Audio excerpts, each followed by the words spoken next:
Glória a Deus. Agora sim, abra sua Bíblia no livro de Josué, capítulo de número 15. Josué 15.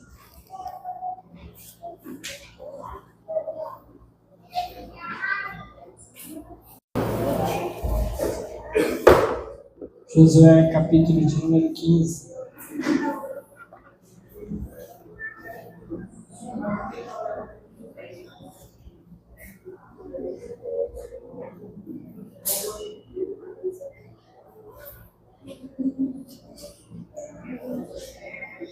Todos acharam?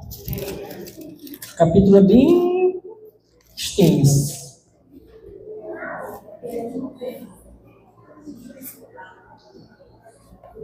Vamos ver. O texto diz assim, a partir do versículo 1.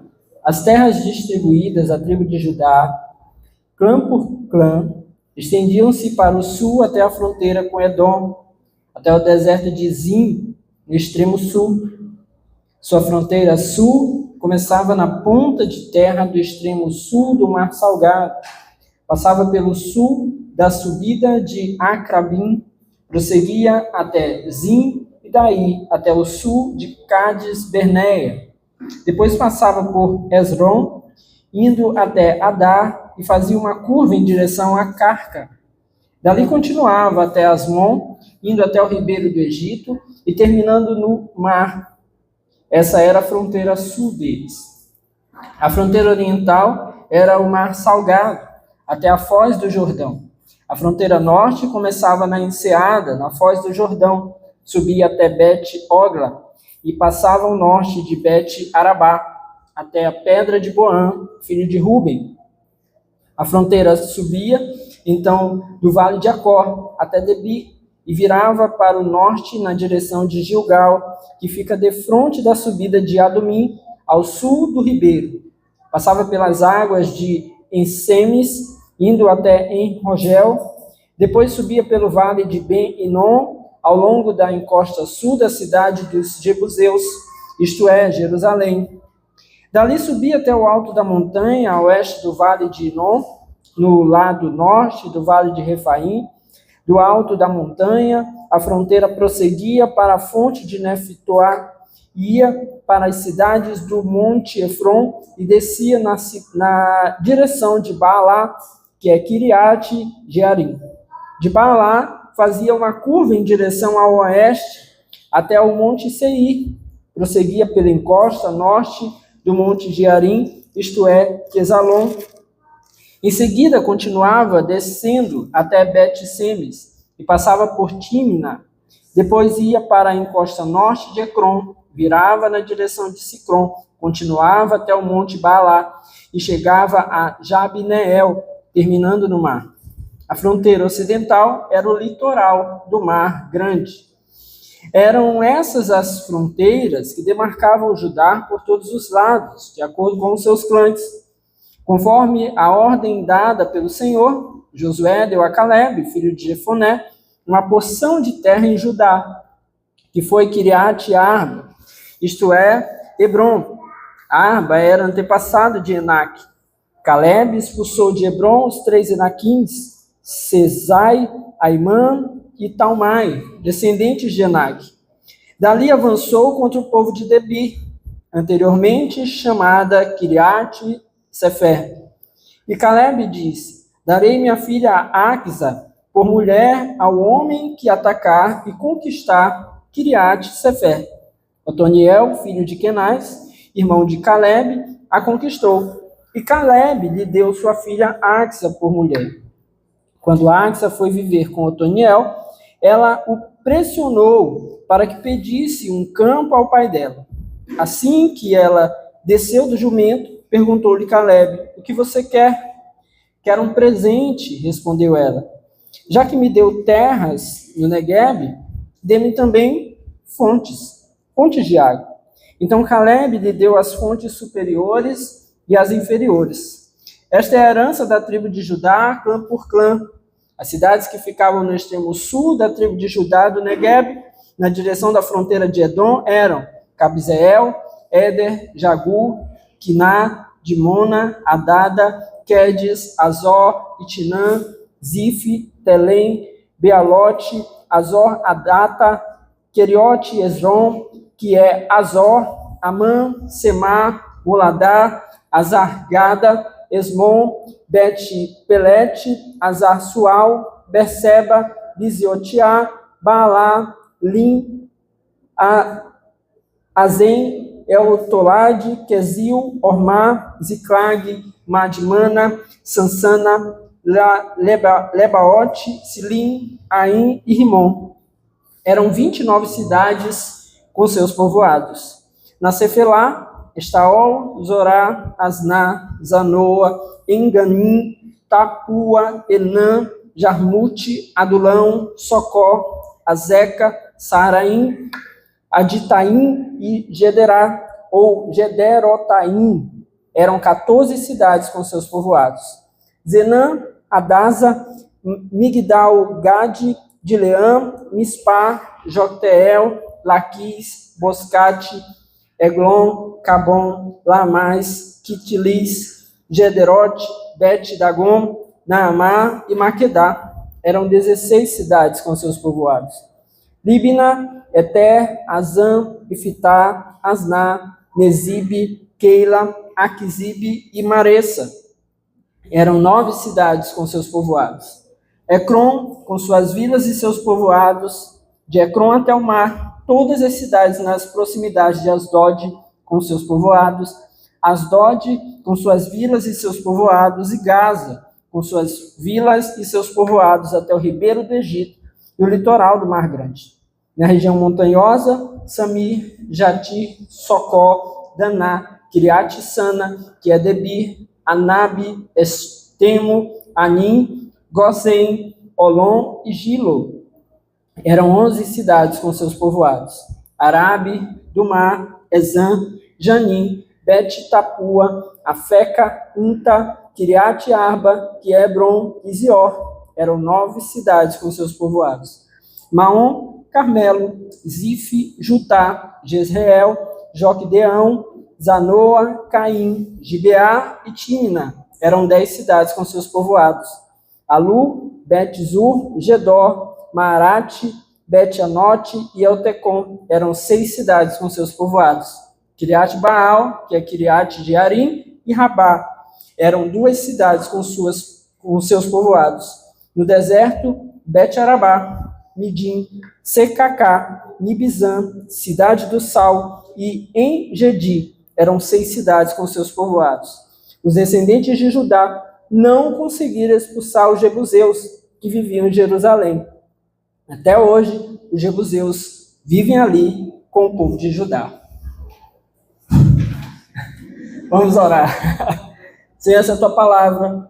Nós estamos aqui em tua presença, pedindo ao Senhor nessa noite da tua graça, da tua direção, do teu favor sobre as nossas vidas. Aqui em nome de Jesus, sejamos fortalecidos aqui nessa hora. Precisamos ser cheios da tua presença, levados a compreender a tua palavra, a tua santa vontade. Não há nada que se perca aqui, Senhor. Esta é a tua santa palavra. Por isso que os nossos corações estejam abertos, que possamos receber de ti toda a instrução e favor, para que possamos viver de acordo com a tua vontade.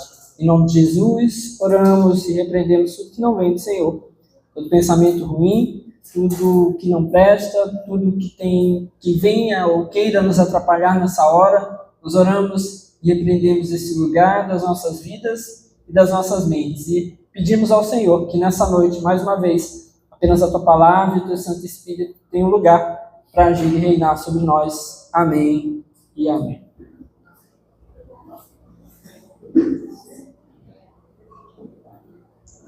Cansaram? Meus irmãos,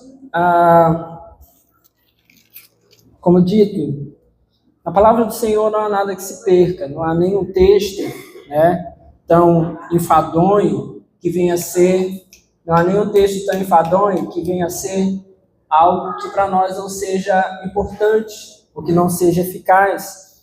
Toda a palavra de Deus é importante para nós, por isso nós estamos lendo esse texto hoje, e os próximos também. Aqui há vários aspectos que provavelmente para aquele povo daquele tempo pudesse fazer talvez muito mais sentido. eles que estavam ali, estavam mais próximos, né, de todo esse contexto, mas certamente para nós há aqui muita edificação.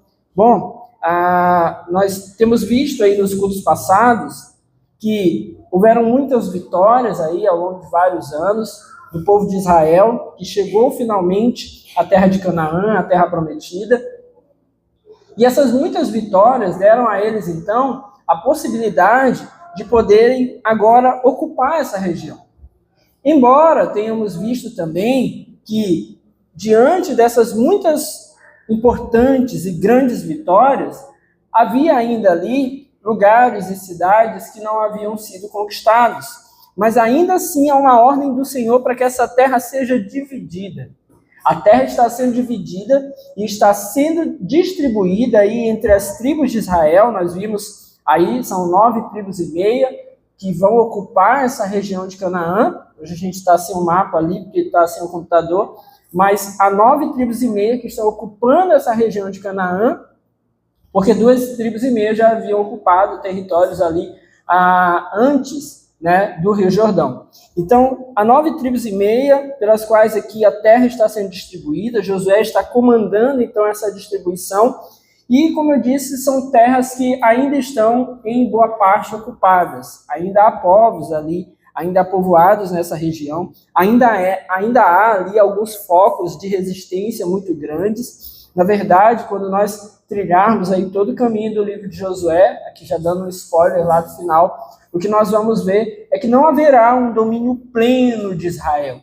Essa terra ainda continuará sendo uma terra de conflitos, ainda continuará sendo uma terra onde Israel terá algumas dificuldades. Nós vamos ver o porquê, provavelmente, disso mais à frente. Mas, de alguma forma, Deus orientou, Deus conduziu e agora ele está distribuindo essa terra.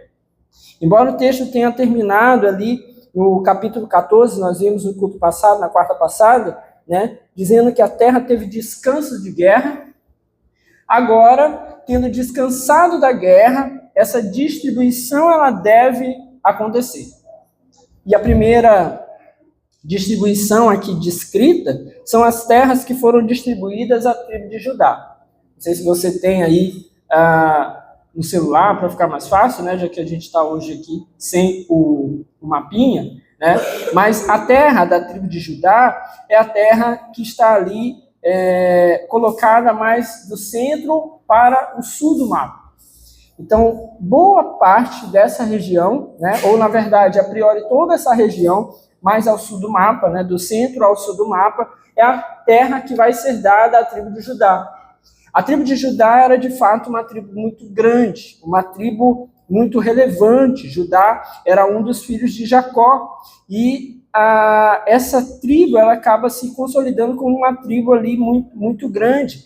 É a tribo da qual virá Davi, Salomão. É a tribo da qual virá o próprio Senhor Jesus, né? Não à toa, ele é conhecido como o leão da tribo de Judá. Né? Então, essa tribo é uma tribo muito proeminente, né? Uma parte do povo ali muito proeminente. Então, eles acabam ocupando uma região muito grande, que vai ser colocada ali mais do centro, em direção ao sul do mapa. E, diante disso, agora, o texto começa a descrever como essa terra foi distribuída, como as coisas foram acontecendo ali, toda essa distribuição. As terras ali que foram agora entregues, vimos aí, na verdade, no texto, né? Essa terra tomada ali com várias cidades. Então, essas cidades são cidades que estavam estabelecidas. Eram povos ali naquela região. Né? A grande maioria delas como se fossem pequenos reinados. Né? Nós falamos sobre isso em cultos anteriores. Eram pequenas cidades-estados, né? Sempre tinham ali um rei, alguém que conduzia, que liderava aquela cidade. E essas cidades estão lá, esses povos estão lá, e ainda assim Deus está orientando a distribuição de todo esse território. Outra coisa que nós vamos ver aqui é que uma parte dessa terra, ou dentro dessa terra que é dada à tribo de Judá, é que vai se estabelecer, então, justamente ali também Calebe. Nós vimos no culto passado, na quarta passada, que Calebe ganhou uma porção de terra, a porção de terra ali do Hebron. Então, Caleb tendo ganhado essa porção de terra, essa terra está dentro desse território de Judá. Então ele foi o único que recebeu uma terra, a parte das tribos, mas a sua terra vai ficar justamente ali dentro também da região da tribo de Judá. E o texto aqui então nos apresenta exatamente isso. O texto diz: as terras distribuídas à tribo de Judá, clã por clã, estendiam-se para o sul, até a fronteira do Edom, até o deserto de Zin, no extremo sul. O texto começa, então, a partir daqui, fazer a descrição dessa terra. Como é que essa terra foi delimitada? Então, ele faz toda a delimitação agora desse território. O território a leste, o território a oeste, o território a sul, o território a norte. Então, ele vai delimitando essas fronteiras. E é muito interessante isso, meus irmãos, se nós considerarmos que da parte daquele povo e daquele tempo, Deus está aqui fazendo questão de declarar a eles qual o território deles, qual a fronteira deles. E de uma maneira bem detalhada, nós vimos no texto, Deus vai então descrevendo, dizendo: olha, é daqui até aqui. A fronteira de vocês a norte vai ser essa, a fronteira de vocês a sul será essa. A fronteira de vocês aqui a oeste vai ser o Mar Salgado, né, o Mar Morto, até o início lá do Jordão. Aqui a leste, a fronteira de vocês vai ser o Mar Mediterrâneo. Então, tudo isso vai sendo descrito para que cada tribo, e aqui nesse momento ainda é a tribo de Judá, mas especialmente para que cada tribo soubesse ali exatamente qual o seu limite, soubesse exatamente onde deveria atuar, soubesse exatamente sobre quais cidades eles deveriam se colocar, quais cidades eles deveriam conquistar, quais as dificuldades eles teriam que encontrar. Tudo isso está posto aqui. Deus está colocando dessa maneira. Vejam bem, meus irmãos, que a gente pode traçar aqui um paralelo muito interessante com as nossas vidas. Nós também temos da parte de Deus os limites sendo colocados. Para onde eu vou, até onde eu vou, o que eu devo fazer, as lutas que eu tenho que enfrentar, os povos, né, entre aspas, aí, que eu tenho que derrotar, quais serão as minhas dificuldades, quais serão os meus enfrentamentos, com quem que eu terei ali que me deparar numa fronteira, ou seja, aqueles com quem eu estarei lidando ali, que estarão próximos a mim. A gente vai ver que há alguns pontos desses aqui de fronteiras que eram pontos mais difíceis. Algumas dessas tribos tiveram que lidar aqui com povos mais complicados, em situações mais complicadas, mas cada um vai recebendo, nós vimos no culto passado, que Deus havia determinado, conforme o tamanho das tribos, conforme a quantidade de pessoas, e Deus estabeleceu que fosse dividido por tribos, e diante disso também dividido clã por clã, e eles pudessem então receber ali essas porções. Meus irmãos, então, como Deus é maravilhoso, que conhecendo a cada um de nós, Deus não foi lá e disse: olha, a tribo de Manassés, ou metade da tribo de Manassés que vai ficar aqui a leste do Jordão, uma parte tinha ficado a oeste do Jordão, uma parte da tribo de Manassés, Deus não colocou na região de Judá. A região de Judá é para a tribo de Judá. Os limites de Judá são os limites de Judá, não são os limites de Manassés. Assim, meus irmãos, é muito importante que nós possamos ter essa compreensão também nas nossas vidas. Para o que Deus tem nos chamado? Aonde Ele nos chamou? Às vezes, as pessoas invejam, por exemplo, a família de alguém. Ou essa família deve ser uma bênção. Eu estou falando de inspiração. Inspirar, olhar pessoas que são bons exemplos, e a gente tomar aquilo ali como inspiração para nós, como exemplo para nós, é bom, é legal.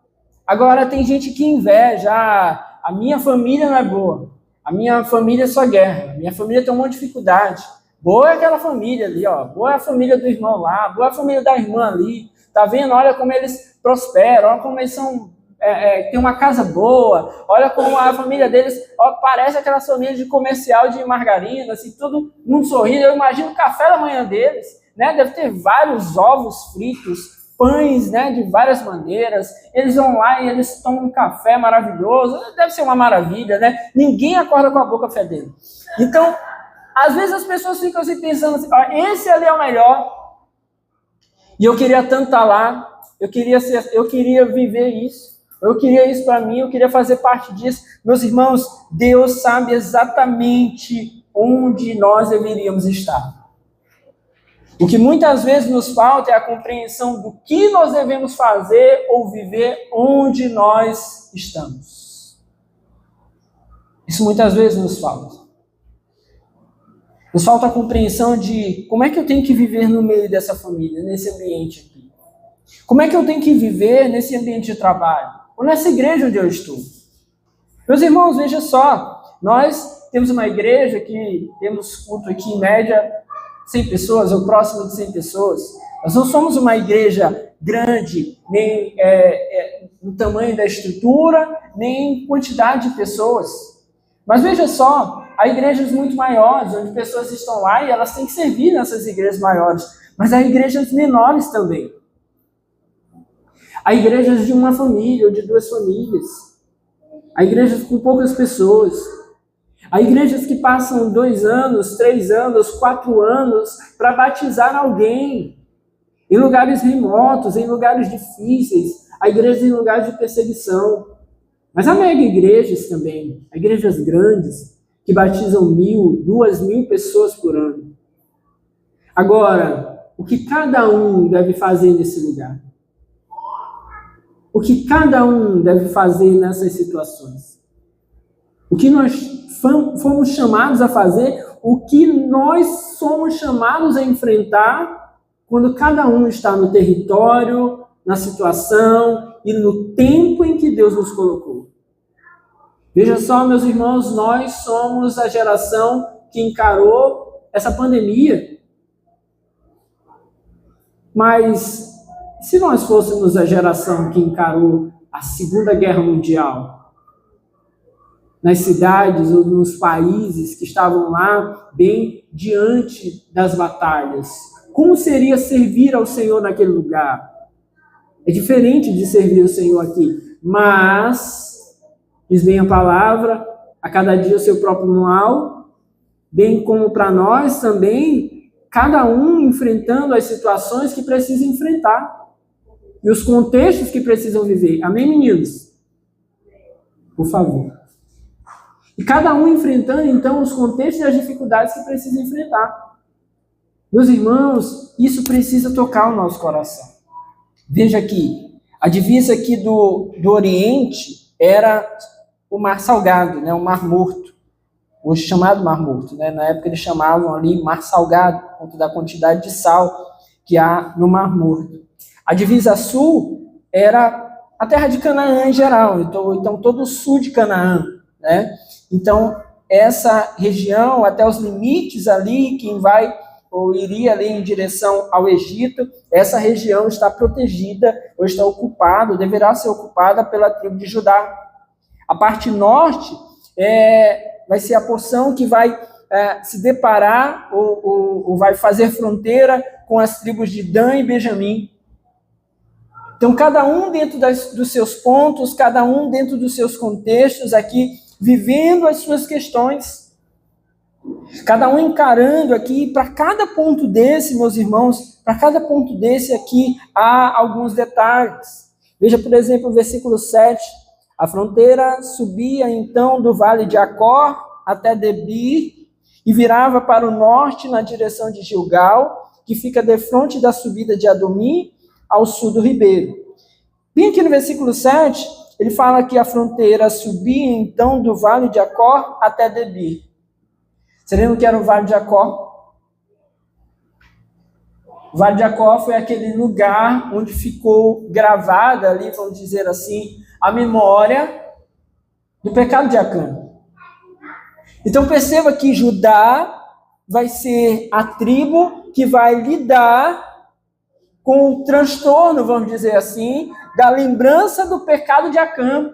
Aquele pecado que foi algo tão severo para o povo de Israel, que tinha acabado de adentrar Canaã, e quando começa ali a ter as suas primeiras vitórias na batalha contra Ai, acabam ali sendo derrotados e descobrindo que estavam sendo derrotados porque alguém no meio deles havia se apropriado do despojo que Deus havia ordenado que eles não pegassem. Por conta desse pecado, o povo foi punido com aquela derrota. O Vale de Jacó, então, ele marca esse momento. Judá vai precisar lidar com a região do Vale de Jacó. Uma memória que vem. Vejam vocês como nós também precisamos lidar, muitas vezes, com memórias, lembranças, marcos da infância, marcos da adolescência, da juventude, alguns outros mais presentes já na nossa vida adulta e que temos que encarar para frente. E aí, meus irmãos, a grande questão é como se vive diante desses dilemas? Uma das formas de se viver com isso é a maneira inadequada, como muitos acabam vivendo, se abraçando aquela dor, se abraçando aquele sofrimento e deixando a sua vida ali estagnada. Sabe aquelas viúvas que elas ficam agora vivendo e se vestindo de preto pro resto da vida? Antigamente, ficavam com os véus sobre o rosto ali, o véu preto, marcando aquele luto, parece que nunca avançavam. Há pessoas que vivem assim, com lutos eternos, que não conseguem avançar, não conseguem tomar as lições daqueles tempos difíceis para que possam ir adiante. Mas o que o texto aqui nos mostra, nas entrelinhas, é que Judá vai precisar lidar com Jacó. Judá vai precisar lidar com a memória das coisas difíceis, dos problemas que Israel acabou enfrentando por conta do pecado. Essa é uma das questões. Nós precisamos também aprender a lidar. Por quê? Porque é o lugar onde fomos colocados. É o ambiente em que nós vivemos. O que foi deixado pelo pai, ele vai ter que encarar e ele vai ter que viver uma vida, uma família, mesmo um dia ele tendo sido deixado pelo pai. Aquele que não conheceu de repente os seus pais, ele vai ter que viver e ter uma família e encarar essa situação. Como quem aprendeu com isso, tomou alguma lição, e podemos ser diferentes. Por quê, meus irmãos? Porque a nossa instrução, ela vem de acordo com a palavra de Deus. Nós não somos guiados simplesmente pelos nossos contextos, embora eles possam, de alguma forma, interferir na nossa vida. Mas a nossa vida, ela não é presa nos marcos ruins. Ela não é determinada pelos dias difíceis da nossa vida. Não, nós somos guiados pelo nosso Senhor. Amém, meus irmãos? Bom, Judá, embora fosse uma tribo forte, uma tribo aqui talvez bem vibrante, e tivesse aqui toda uma hegemonia, tivesse toda uma força. Veja só que eles estão aqui ainda próximos a outras tribos, eles não estão isolados. Afinal de contas, meus irmãos, nós somos chamados também a aprender que por mais fortes que sejamos, nós também não vivemos isolados. Nós sempre vamos precisar de alguém. Nós sempre vamos ter que compartilhar algo com alguém. Interessante que agora o texto vai começar a tratar sobre a herança de Caleb. Caleb vai ficar incrustado dentro do território de Judá. Quem não tem aí no celular, o território de Judá e a região de Caleb, ela vai ficar aqui incrustada aqui no meio. Então, nós precisamos compreender que ninguém vive ou vai viver numa redoma. Ninguém vive sem precisar dos outros e ninguém vive completamente distante dos outros. Ah, me converti. Eu vou ter que lidar com não crente. Eu vou ter que lidar com o crente chato. Eu vou ter que lidar com os bons crentes. Crentes melhores do que eu, que vão às vezes me corrigir, vão me exortar. Mas eu também vou precisar lidar com pessoas que têm mais dificuldade que eu já vou poder ajudar, que eu vou poder instruir. Então ninguém vive sozinho, ninguém vive numa redoma. O povo de Israel aqui está sendo ensinado sobre isso, e embora hajam os limites, há as fronteiras também.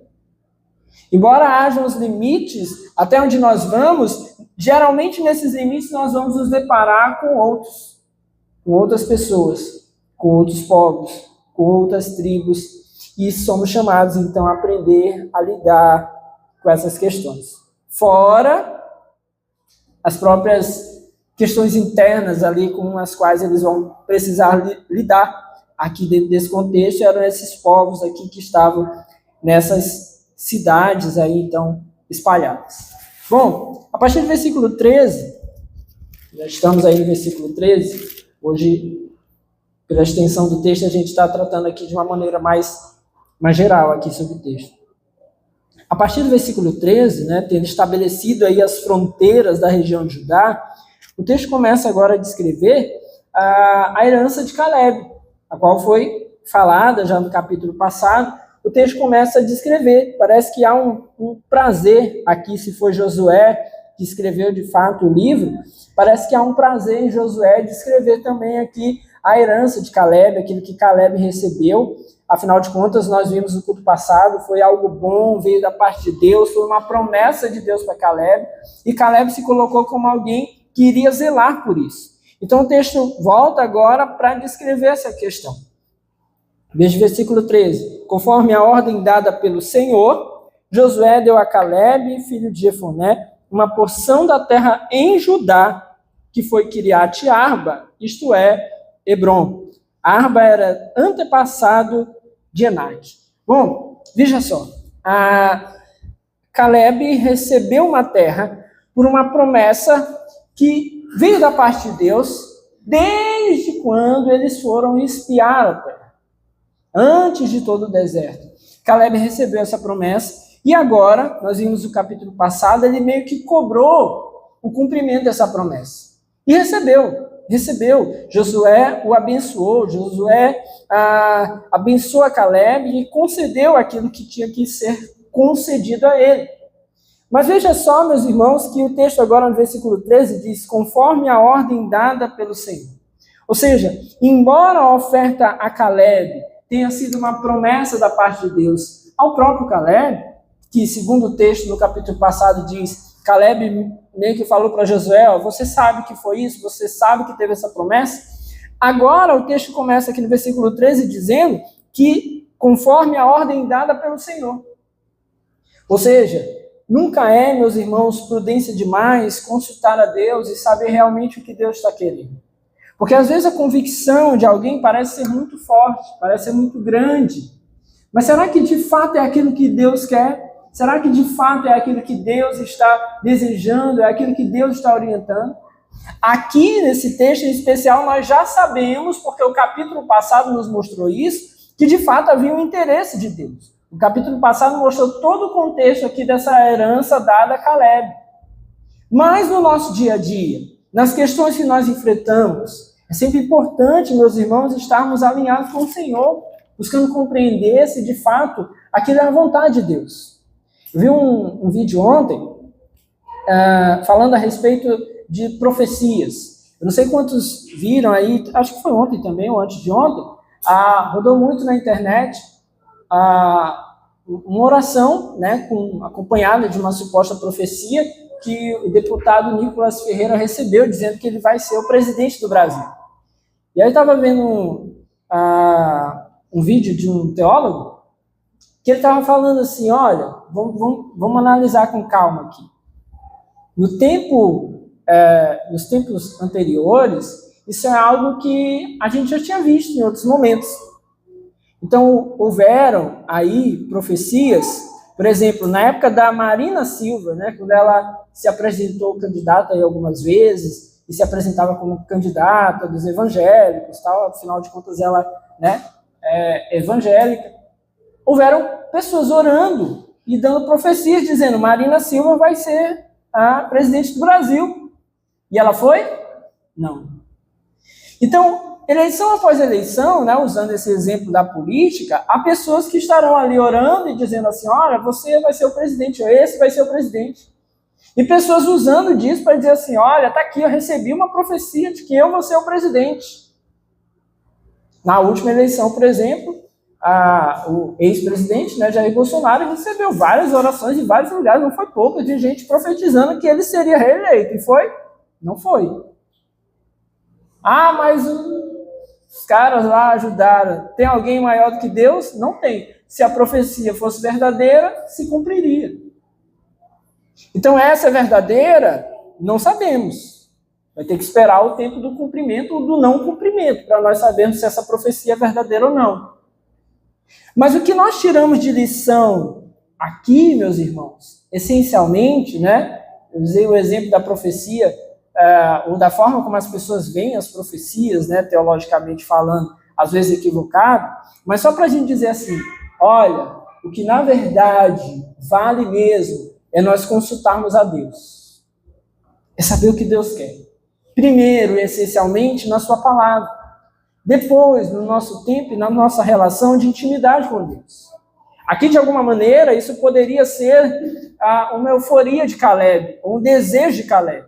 Como muitas dessas supostas profecias são. A maioria dessas profecias são desejos humanos expressos ali na hora da oração. As pessoas querem expressar o seu desejo e vão lá e profetizam. O irmãozinho tem que casar com essa irmãzinha aqui. Esse tem que ser com esse. Você vai acontecer aquilo. E muitas vezes isso não é verdade. A gente profetiza, você não vai evoluir nessa gravidez. A gravidez evolui. O outro diz assim, você vai ter um filho. A pessoa não tem um filho. Muitas vezes isso é desejo humano. Quem bate o martelo, quem determina as coisas é Deus. Por isso é muito importante esse versículo aqui, porque diz, conforme a ordem dada pelo Senhor, Josué deu a Caleb o terreno, a região. Não foi pelo desejo de Caleb, e nem pelo desejo de Josué.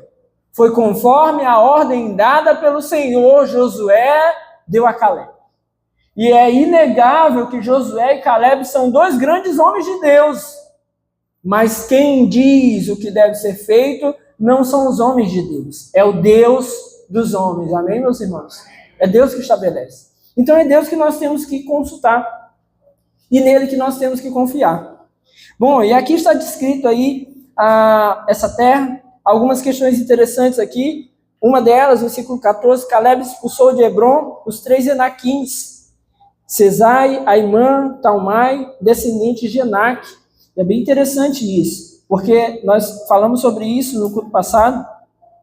Essa região aqui de Hebron, que Caleb vai conquistar, é a região que haviam ali os Enaquins. E alguns deles ficaram, ou permaneceram, até pode ser que tenham vindo de outra região para ocupar, depois que os que estavam ali foram derrotados. Então esses homens gigantes estavam lá. Mas o texto agora nos diz que Caleb vai conseguir vencer esses homens, ou pelo menos aqui expulsá-los. Caleb consegue fazer com que eles saiam dali. De alguma maneira, algumas versões trazem a ideia aqui de que Caleb resistiu a eles e eles foram expelidos dali. Então pode ser que não tenha havido sequer confronto, mas simplesmente pelo fato de Caleb ter chegado lá, ter se imposto ali naquele lugar, ter começado a habitar ali com outras pessoas, os Enaquins então acabaram indo embora. Os Enaquins aqui, meus irmãos, certamente são uma imagem, uma personificação daquilo que é mal, ou das ações do inimigo, ou do próprio diabo. Veja só então que aqui há uma figura de algo que mais à frente a palavra vai nos dizer com seriedade, que nós precisamos resistir ao diabo. Talvez Caleb não tenha ali lutado frontalmente, mas a sua resistência fez com que aqueles homens ali fossem expulsos daquele lugar. Eles não ficaram ali. Nós somos chamados, meus irmãos, nos nossos embates, dia após dia, nas lutas que nós temos, e especialmente contra o inimigo, a sermos resistentes, a ficarmos firmes. Se Deus tem nos conduzido, se Deus tem nos chamado, se Deus tem nos colocado, nós precisamos resistir ao diabo. É Deus que tem nos chamado, é Deus que tem nos enviado. Resistimos então ao inimigo e ele precisa fugir, ele precisa sair de lá. Por maior que ele seja, como esses gigantes aqui, mas ele precisa sair. Nós temos que ficar resistentes. Como resistimos ao inimigo? Com retidão, com arrependimento, fugindo do pecado. Assim nós resistimos ao inimigo. Amém, meus irmãos? E assim, então, ele é obrigado a sair dali. É isso, então, que acontece. O texto aqui nos descreve. O texto depois vai dizer mais. Vai dizer que Caleb, então, diz o versículo 16, ele falou, darei minha filha Áxia por mulher ao homem que atacar e conquistar Kiriat Sefer. Bem interessante também essa história aqui. Há várias historinhas aqui espalhadas. Eu escolhi algumas aqui para a gente poder comentar nessa noite. Kiriat Sefer, meus irmãos, era uma cidade aqui cujo seu nome significava algo como Cidade dos Livros. Provavelmente era uma cidade que para os cananeus era um berço de cultura, era um berço de intelectualidade, na verdade. Então, o seu nome ele remete a essa ideia de Cidade dos Livros. Então, ou era um lugar de eruditos, de muitas pessoas irem para lá, encontrar algo como, aí bem entre aspas mesmo, como se fosse universidades, eles iam para lá para estudar, para aprender intelectualmente, ou pelo menos era um lugar onde tinha algo como se fosse uma grande biblioteca daqueles tempos. Então era essa cidade, a Cidade dos Livros. E veja só, é uma cidade que está aqui incrustada na região que é dada a Caleb, que precisa, assim como as outras regiões, ser conquistado. Olha o pensamento de Caleb. Precisa de alguém para conquistar esse lugar. Mas não é qualquer um que vai conquistar a Cidade dos Livros. Quem conquistar esse lugar será aquele que tomará a minha filha em casamento. Ou seja, quem vai se dispor a um lugar que tem duas faces aqui. É um berço intelectual, mas exige força, porque vai precisar lutar. Então Caleb não é bobo nem nada. Se for forte, vigoroso para lutar contra esses homens aqui, e ao mesmo tempo disposto a tomar uma cidade como essa, que é uma cidade de intelectuais, veja só, é aquele que está apto, ou seria o melhor partido, vamos dizer assim, para casar com a minha filha. Veja que era bem costume desse tempo, ainda, os pais meio que orientarem o casamento, ou buscarem ali os melhores partidos ali para os seus filhos. Isso é bom, meus irmãos. Isso é bom.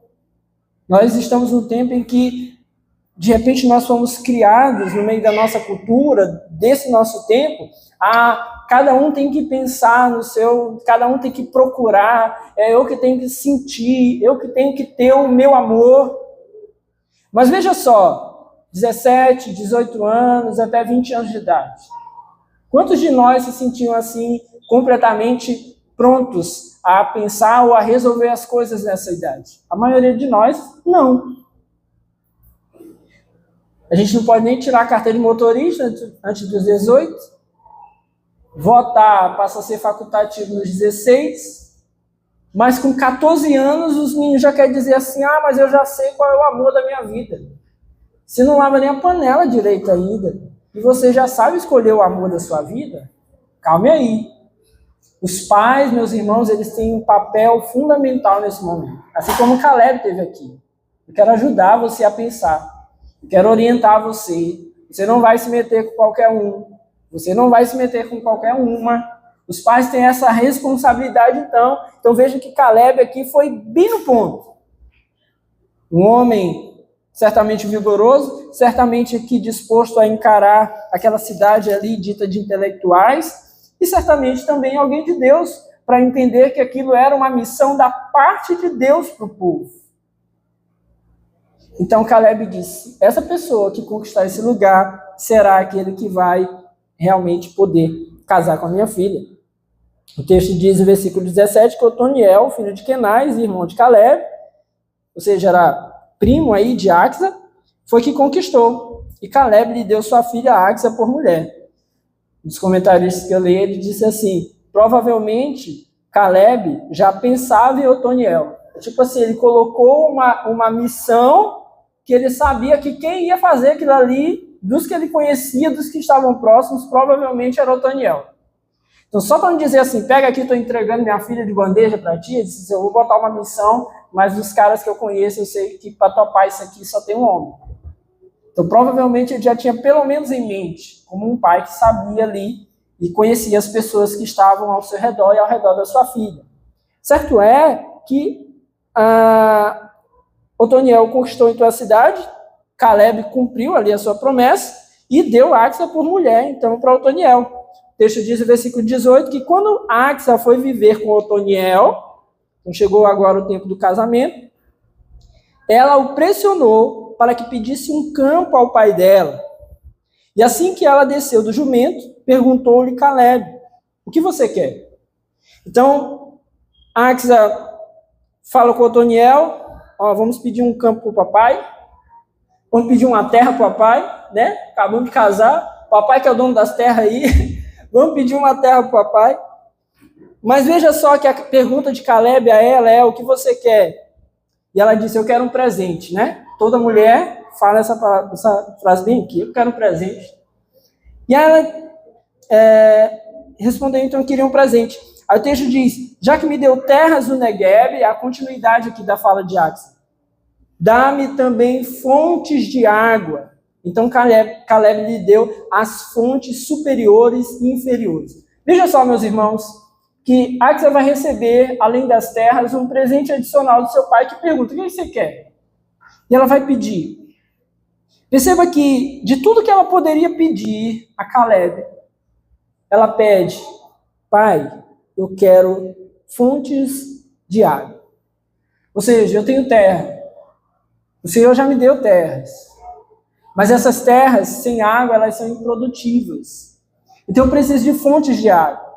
O que Axa revela aqui, meus irmãos, é um coração que não está tomado de futilidades. Certamente, a criação do seu pai é que permitiu que Axa tivesse, então, aqui esse pensamento. Veja como, mais uma vez, a criação e a instrução dos pais é muito importante. Ela não pediu em vão. Certamente tinha sido orientado durante todo o seu crescimento e desenvolvimento a respeito daquilo que era bom, a respeito daquilo que era certo, e daquilo que era necessário para ela. Então, meus irmãos, em resumo, pais, orientem os seus filhos a respeito daquilo que é bom para eles. Eu quero doce. E o doce não é bom? Você não dá o doce. Não é só porque ele quer. Os meninos hoje, todo mundo tem celular porque quer. Papai, eu tive que dar para ele porque ele queria, porque os amiguinhos dele, todo mundo usava. Os amigos dele é responsabilidade da mãe deles. Você é o responsável pelo seu filho. Você vai dar segundo aquilo que você entende e compreende que é o melhor para ele, que é o melhor para ela. E você vai instruir, porque isso vai reverberar na vida deles. Filhos que são criados recebendo tudo que é fútil, em todo o tempo, segundo aquilo que querem, serão fúteis em toda a sua vida. Mas Axa, na hora de pedir, ela disse, quero fontes. Porque ela sabia que uma terra sem água não seria produtiva. Então ela precisava das fontes. Veja aqui também que não é errado, meus irmãos, que os pais deem aos seus filhos segundo aquilo que lhes é possível. Não é errado. Não vou dar de jeito nenhum. Não, meus irmãos, nós podemos dar. Devemos sempre que possível até. Mas damos segundo aquilo que é importante, damos segundo aquilo que vai ajudá-los, damos não para satisfazer os seus caprichos, e assim nós devemos pensar. Você pode dar a casa dos seus filhos, quando eles casarem, dê a casa. Mas dê sabendo que você está dando a alguém que foi orientado segundo aquilo que era importante e sério para a sua vida. Eu não consigo dar, pastor, uma casa. Eu não tenho herança para dar. Dê a palavra de Deus antes de tudo. Dê instrução, dê educação, ensine a se portar, ensine equilíbrio. O que depende de você? Porque, de fato, eles vão tomar suas próprias decisões ao longo da vida. Mas o que depende de nós? O que depende da gente instruir? E certamente, meus irmãos, em grande parte, aquilo que nós instruímos, que é adequado, que é agradável e que é de acordo com a palavra de Deus, vai reverberar na vida deles, com certeza. Aqui alcançou a vida de Axel.